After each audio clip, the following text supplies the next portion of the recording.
Baby was trying to come 1 foot first. Mom probably would have got him, but just helping her out. She might have number 2, like right there. But we'll give her a chance to love up on this one. Nothing like a little bit of placenta on your phone.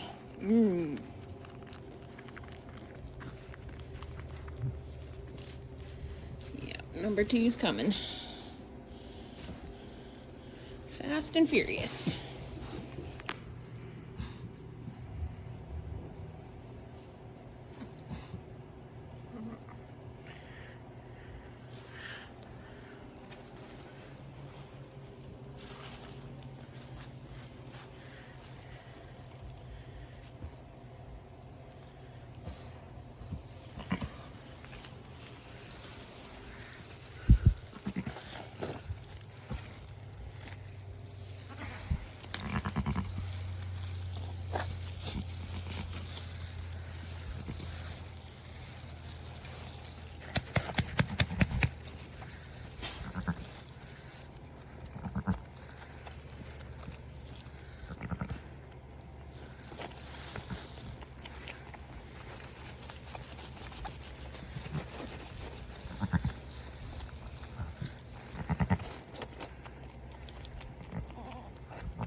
Always gotta love the little chatters they make to their babies.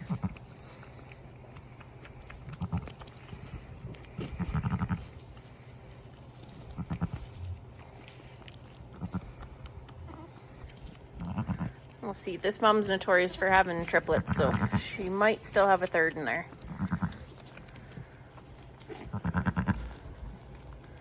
Just as I said that, she goes down for number 3.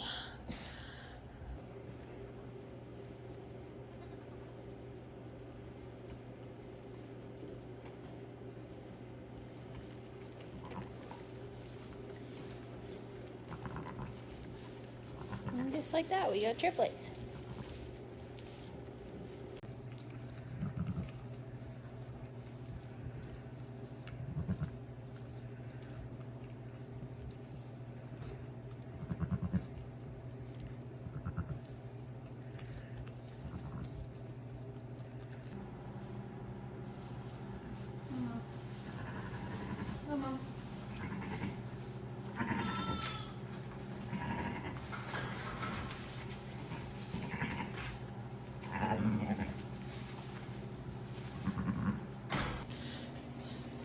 Great to have triplets off this, Mom. This is probably your last year. Problem being is that she can't raise 3, so 1 will go on the milk machine. Can join this used 2 lambs. I pulled them this morning and put them on the machine. She's not feeling very good. She doesn't have enough milk for them. Try and get her feeling better. But it's the thing with having older ewes, you never know when they're going to go down.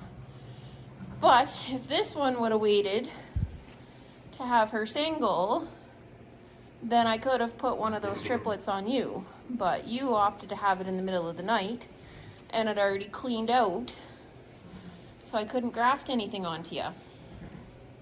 But 1 single lamb, she doesn't have a ton of milk anyway, but it's kind of sad that I can't get her to raise 2. But this lamb is very feisty. Got quite a bit of attitude. So, and obviously I've cleaned out a lot from the barn, considering there's only, well, there's 7 left in here. I have 4 milk machine babies right now, the 2 from this ewe, and then Tiny Tina, and then also that one that I pulled off of number 18 because she didn't have enough milk. And then we'll throw one of these guys on after they get nursed off Mom. I'll supplement them with colostrum too, obviously, but have 5 bottle babies for this go. Give you a quick view of the bottle babies. The 2 newest ones are the 2 under the light there with the cat, and Tiny Tina and her compadre over there. All right, so it's the next day after those triplets were born, and got these These are the mamas that are over in the shop here, the group barn, and they're looking good. Probably gonna get moved outside tomorrow or the next day. Just give them a couple more days to get their legs underneath them. Just giving them some fresh water, but they're doing really good. I just like to make sure that it's not super cold out when I let them out. And last night we got down to -12, so they don't need to go out in that quite yet when I have the barn space to keep them in. No point in rushing it if I don't have to. I do like these little water troughs. They're small enough that you can keep the water fresh. And then also, if a lamb does happen to get in there, they have a higher likelihood of being able to get out. Just in case. I haven't lost a lamb to drowning, but I have heard of many people that have. So I do like these little water troughs. I think they're like little 15 gallons. Like they're not very big. Works good for these pens. When I set up this barn a little differently for the other feeder lambs, I'll probably put the bigger troughs in just because they go through a lot more water, which I'm hoping to get this all set up and change this around. Oh, hopefully here right away, because I start weaning in about a week. Got a light that's not having a good time up there.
I try and keep this as full as possible. As you can see, it is not big enough in here at all for these big lambs. This is the smaller pen of lambs too, but I try and keep it always open but not overfeeding them to avoid overeaters. But yeah, they take their turns. These other ones will come in later. So this is one of the bottle babies here. Actually, that one is too. And that one was the one, oh no, sorry, that's not. That's a bottle baby, that boy, that girl that just ran up. That boy right there. You bottle baby? They're enjoying life. And the little black one's a bottle baby.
So obviously my setup is clearly not ideal. They don't all fit in there, but I put enough out that there is usually a little bit left for the ones that go in later. What the plan is for the next group is to actually put the creep inside that blue shed right in the middle. And I do have one of those sheds over by my house over there that I'm going to put into this pen, so that these girls, lambs, can, like they'll always have a covered area. I just never got it done before winter. They've got some stuff that needs sorted and repurposed and rehomed, so it never got it done before winter and they froze in. So that'll be one of my projects for this year. I also give this pen grain once a day. I'm a little bit late doing it today, that's why they're so loud with me bringing it out. So these are the October born ewe lambs. I grow them slowly, but I want to keep their nutrition plane quite high so they can grow, because I want to breed these guys in the fall. And yeah, so I try and keep their nutrition plane pretty high, and this hay that I've got right now is just not quite enough for them, so giving them a little bit of barley and a little bit of creep and alfalfa pellets just to help them grow and develop properly so that we can have nice babies out of these guys. And then the 10, I can't see them very well, I'll have to go over there. So there's 10 ewes with lambs in this pen, and these lambs are absolute wild children. They're growing pretty good. Hoping that these purple tags that I'm really proud of continue to grow really good. Maggie, no, come.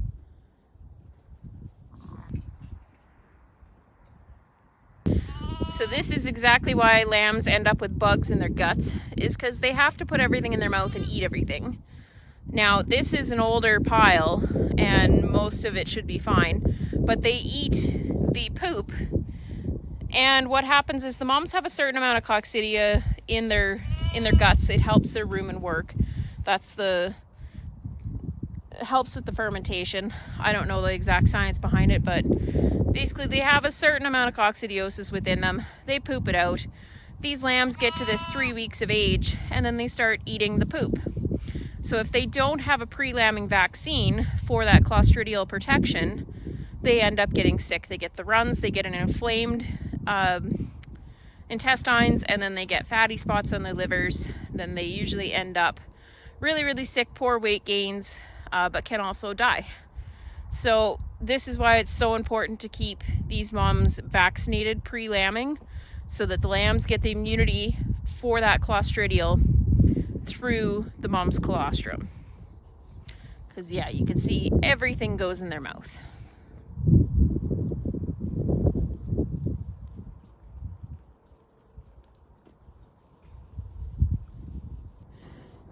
So I realized after that I've never actually introduced my horses on the channel. Not that many would be really interested in them, but this is Lexi. Now Lexi is 5 or 6, I can't remember. I think she's just turned 5 in the fall. And she's kind of a mutt. She's a big mixture of everything. And she's my mountain horse. Got her as a baby from an auction mart, and she tried to kill me when I brought her in a stall, and I knew then that she was going to be a good horse, and she is a good horse. And then that's Quincy over there. He's lying down. He's kind of got some lameness issues, but he's still a good pack horse. Being a farrier, I can help him out if I was to use him, as far as getting his feet back under control, and then obviously some vet intervention. But as of right now, he's sound enough to use as a pack horse. Then this is Shadow, the big brown, or big bay guy. That's Shadow. He's a really fancy trained dressage horse that is here in retirement. The lady that had him, I had shod this horse for about 12 or 13 years. And she was retiring, moving back to Germany. So she asked me if I wanted to keep him. So I'm like, heck yeah, I love Little Shadow, or Big Shadow. Because I have Little Shadow with my mini horses too. It's bad luck to change a horse's name, so never did. And then this is Mariah. I don't normally feed them like this. I was just in a hurry to feed them the other day, but I try and spread their poop out so when I harrow it, it helps the pasture a little bit. But I've got to get this pasture in better shape this year. I grazed it off way too much last year just because I want to start with a nice fresh base. I'm going to do some reseeding. Obviously, I have all that manure to spread on it, throw some litter on there. Hopefully can get this ground working better and do some rotational grazing on it. Level out some of the holes, you know, just manage my pastures a little bit better.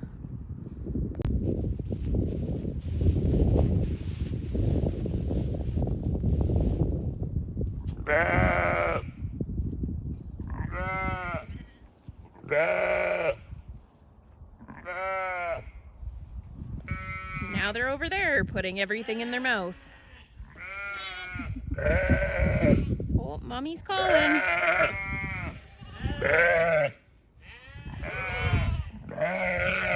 Not very much effort put in there, guys.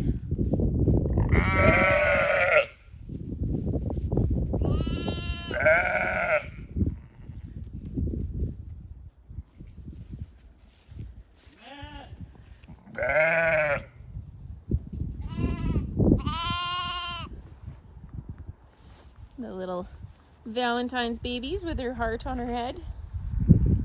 Actually, all three of those were Valentine's babies. A couple little speckles. But I better go get some other things accomplished today. Figured I'd just do a little update on all the lambs. The 10 that are in the group barn will get moved out probably tomorrow. And then there's the set of triplets and the mom that's still not feeling very good over in the lambing barn still. Not sure when I'll move them outside, but I'll probably wait till the other 3 that are gonna lamb in there to lamb, and then I'll give them a week in the barn and bring them out, which I will show you guys if you would like to see.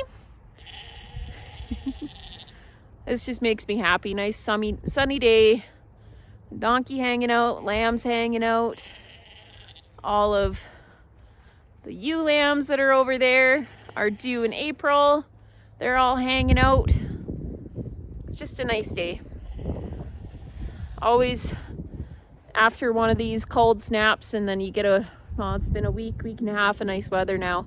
It just makes you appreciate it so much more. But anyway, thanks for watching, and hope to see you in the next video. Bye.